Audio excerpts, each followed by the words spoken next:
Assalamualaikum warahmatullahi wabarakatuh. Perkenalkan, nama saya Istiqomah Wulan Rahmadani dengan NIM 1211114203882. Saya dari Prodi Tadris IPS Universitas Islam Negeri Sultan Syarif Kasim Riau. Tujuan saya di sini, saya ingin memenuhi tugas ujian akhir semester mata kuliah pendidikan IPS yang dibimbing oleh Bapak Nurdiansyah MPD. Baiklah, soal pertama yaitu jelaskan kontribusi mata kuliah pendidikan IPS dalam mengembangkan keilmuan dan kepribadian mahasiswa program studi IPS Universitas Islam Negeri Sultan Syarif Kasim Riau.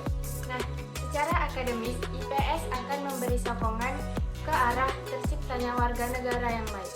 Karena itu sangatlah penting menciptakan sistem perkuliahan yang mendidik dan mempersiapkan mahasiswa agar mahasiswa memiliki kepedulian sosial dan mahasiswa berguna bagi masyarakat. Selanjutnya, soal yang kedua, coba saudara analisis isu-isu sosial kontemporer yang berkaitan dengan IPS yang dapat diangkat dalam proses pembelajaran IPS. Sebagai praktisi pendidikan IPS, bagaimana sikap Anda melihat fenomena dan problematika tersebut? Mahasiswa adalah kalangan muda intelektual yang memiliki peran bukan hanya untuk dirinya sendiri, tetapi untuk masyarakat, negara, dan juga bangsa. Di sini saya sebagai mahasiswa IPS, saya memiliki 5 peran. Yang pertama, mahasiswa sebagai iron shop. Yang kedua, mahasiswa sebagai agen perubahan. Yang ketiga, mahasiswa sebagai penjaga nilai. Yang keempat, mahasiswa sebagai kekuatan moral. Dan yang terakhir, mahasiswa sebagai kontrol sosial.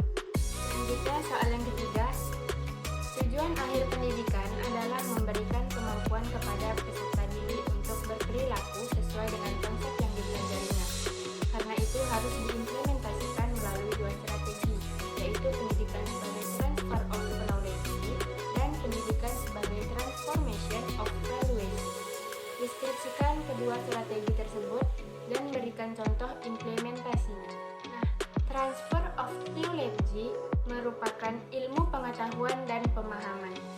Cara mengimplementasikannya yaitu yang pertama, brainstorming ide-ide, yang kedua, mempelajari keterampilan baru, yang ketiga, mengundang ahli atau konsultan, yang keempat, mencari solusi untuk masalah, dan yang terakhir, merancang proyek baru.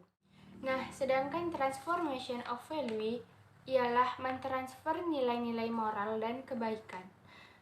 Adapun di sini cara mengimplementasikannya yaitu implementasi nilai-nilai moral karakter seperti bijaksana dalam memilih, adil, pantang menyerah, kontrol terhadap diri sendiri, menyayangi, dan juga memunculkan sikap yang positif.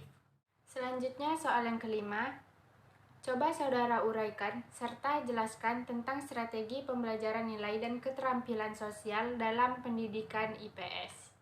Keterampilan sosial yaitu potensi yang dimiliki oleh manusia.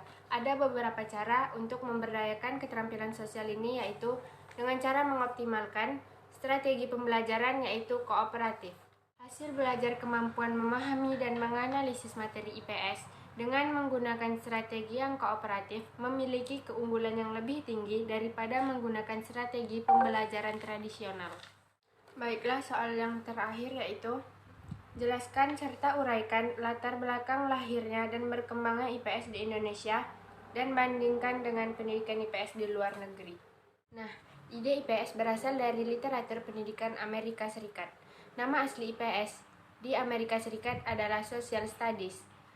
Lembaga ini merupakan himpunan tenaga ahli yang berminat di kurikulum ilmu-ilmu sosial yang mempunyai minat yang sama.